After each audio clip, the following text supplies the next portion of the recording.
ओम शांति। चलिए आज 11 सितंबर 2025 की मुरली में से एक बहुत ही जबरदस्त आइडिया को समझते हैं। इसमें एक बड़ा अनोखा मेटाफोर इस्तेमाल हुआ है, एक आध्यात्मिक फायर ब्रिगेड। ये क्या है और इसका मतलब क्या है? आइए इसे ठीक से जानते हैं। देखिए, बात की शुरुआत ही इस पावरफुल थॉट से होती है कि पूरी दुनिया का सच्चा मित्र बनना है।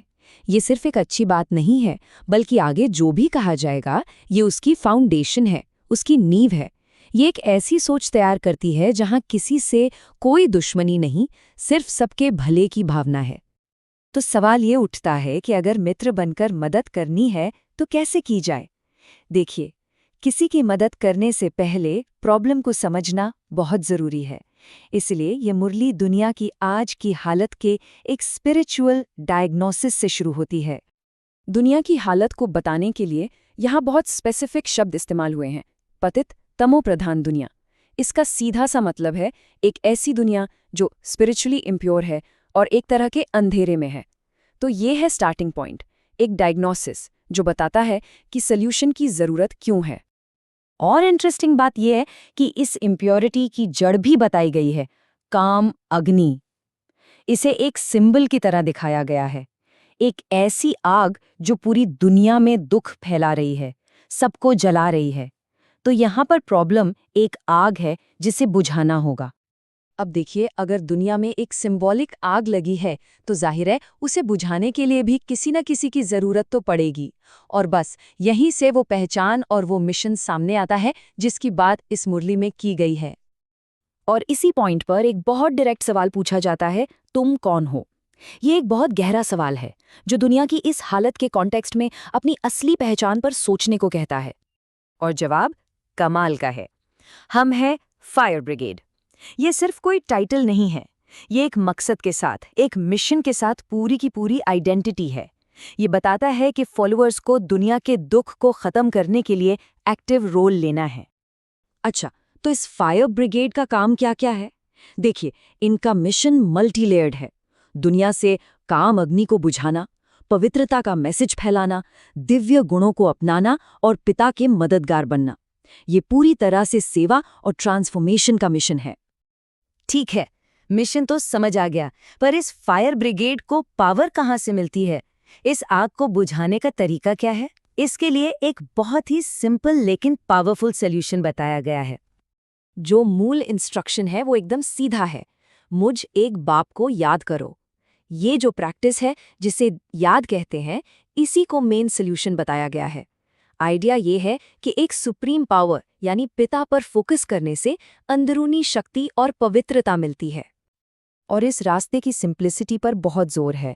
इसे सहज याद कहा गया है।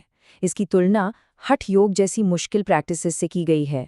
मतलब यहाँ कोई बहुत टाइट या मुश्किल आसन में नहीं बैठना है, बल्कि बस आराम से कहीं भी कभी भी पिता को याद करना है।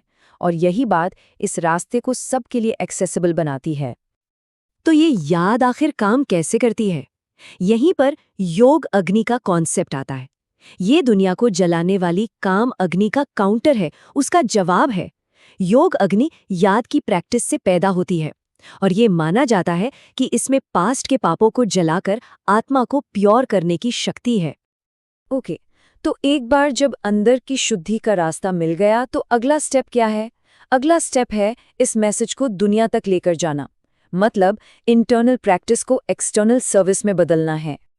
और इस सेवा के लिए एक बहुत प्रैक्टिकल टूल भी बताया गया है, और वो है बैज। है तो ये एक साधारण सी चीज़, लेकिन इसे कॉन्वर्सेशन शुरू करने और मैसेज फैलाने का एक बहुत पावरफुल तरीका माना गया है। और इसे इस्तेमाल करने का तरीका भी बहुत क्लियर है। पहला स्टेप, इसे हर समय पहने। जब कोई पहनेगा तो लोग नेचुरली पूछेंगे कि ये क्या है। बस यही मौका मिलता है अपना मिशन समझाने का, कि पहनने वाला एक स्पिरिचुअल फायर ब्रिगेड का हिस्सा है। और फिर पवित्र बनने और पिता को याद करने का जो कोर मैसेज है वो दिया जा सकता है। हाँ, ये भी सोचा गया है कि कुछ लोगों को शायद झिझक हो, शर्म महसूस हो सकती है बैज पहनने में। तो इस पर काबू पाने के लिए एक सैनिक का एग्जाम्पल दिया गया है जो अपनी वर्दी पर हमेशा गर्व करता है। मैसेज ये है कि ये ईश्वरीय सेवा एक ड्यूटी है और इसे शर्म से नहीं बल्कि गर्व और हिम्मत से करना चाहिए। तो इतनी मेहनत, ये याद, ये सेवा, आखिर इसका एंड गोल क्या है? ये रास्ता लेकर कहाँ जाता है? अब बात करते हैं इस स्पिरिचुअल जर्नी की मंजिल की। ये सफर है दुख धाम से सुख धाम का। मतलब आज की दुनिया जो दुख की भूमि है, से उस दुनिया में जाना जो सुख की भूमि होगी। ये एक बहुत बड़ा ट्रांसफॉर्मेशन है, सफरिंग से निकलकर पीस और ब्लिस की स्टेट में जाना। ये लाइन तो सब कुछ क्लियर कर देती है। इस ज्ञान की सारी पढ़ाई, इस रास्ते पर चलना, इसका एक ही मकसद है, दुख की दुनिया से सुख की दुनिया में जाना।